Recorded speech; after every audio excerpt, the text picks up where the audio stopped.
You know, I just can't express the way I felt when people were coming in, all smiles, and this is the first time, I think, that when a black man, I'm not just saying this because of Obama, you know what I'm saying? This is the first time that we have really made a difference in the selection of candidates, of presidential candidates.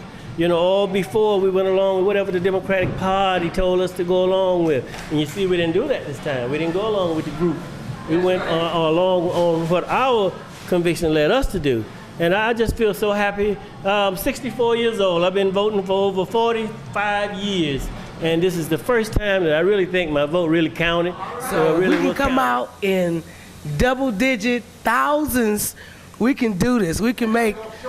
That's right. That was just spur of the moment. Mr. Campbell had gave my family some tickets, and you know, children on campus. I seen some of my classmates, and it was just a beautiful thing to see us all together like that. So, and when I went outside, the people, the vendors that were selling, they were Caucasian vendors, and I asked him how much was his merchandise, and he said $20. And I was like, wow, that's, you know, kind of steep, you know.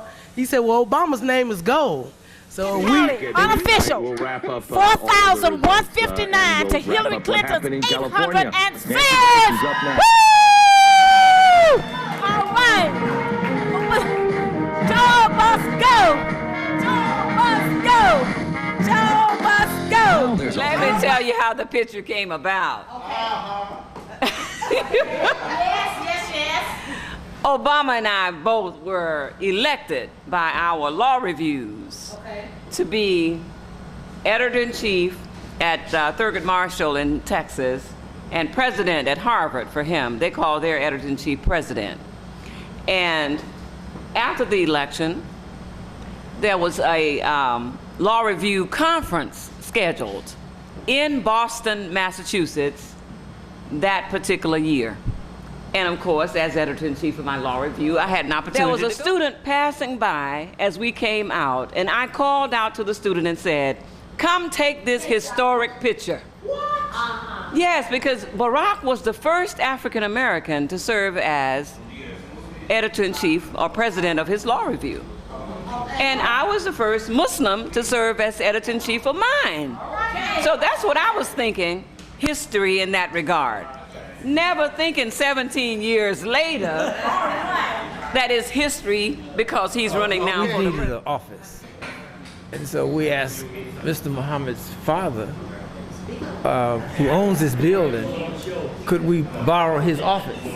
So he just moved everything he had in the office back and gave us the office. The next thing we knew, we were on the web along with all of the other main offices that had been designated, okay, as having an Obama office. And I tell you, it truly made a difference. And when we were preparing for the visit to Birmingham, I tell you, we got calls from all over the state because they recognized that Tuskegee, Macon County had an Obama office, and people came from far and near to get tickets to go. While I was sitting there listening to them, the things that they were saying why people should be for Hillary Clinton, I was like, well, those are the same reasons why you can actually be for Barack Obama. But the thing that stood out the most was, all of my life, it had been flashed in my mind that I was told that go to school, get your education, and one day you can be anything you want to be.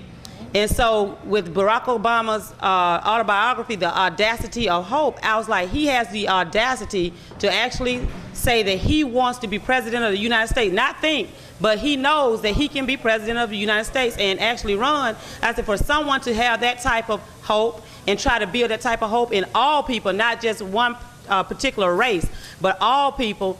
And to actually, Donna registered to vote on her 18th birthday, and she signed the papers to be a delegate.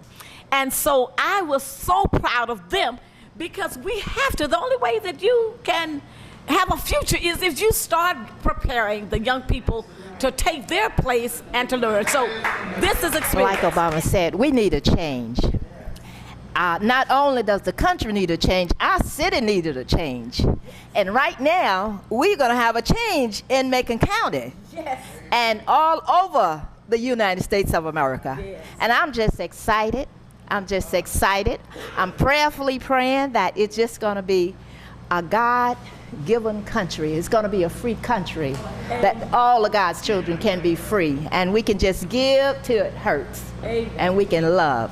Extreme pleasure of meeting Barack Obama last year when he was in Selma at the Bridge Crossing Jubilee.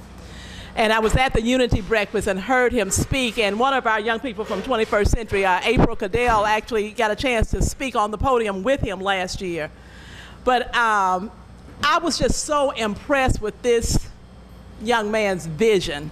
You know, the Bible says where there is no vision, the people perish.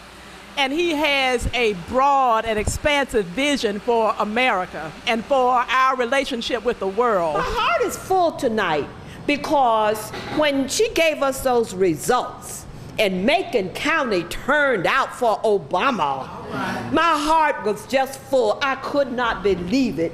That means that we have been working really hard to get the vote out, and that's what it's going to take.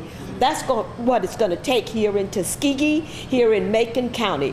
Work together. Macon County, you did yourself well tonight. A gentleman told me the other day when he saw me wearing the Obama pin, he said, "You're going to vote for Obama?" I said, "Yeah." "Who you voting for? Hillary?" He said, "Yeah." He said, "I can't believe an intelligent black man is going to vote for Obama because the white folks are not going to vote for him." You know, I said, I can't believe an intelligent black man made that statement. Let me finally say that, you know, you can learn a lot. Don't ever say you're too old to learn. We did some spot tapes down at the radio station. We had to redo the tapes about 10 or 12 times before we got it right. But I can guarantee you now, we are experts on doing spot tapes. Macon County, you've been great. Macon County, stay the course. It's not over. Stay the course. There will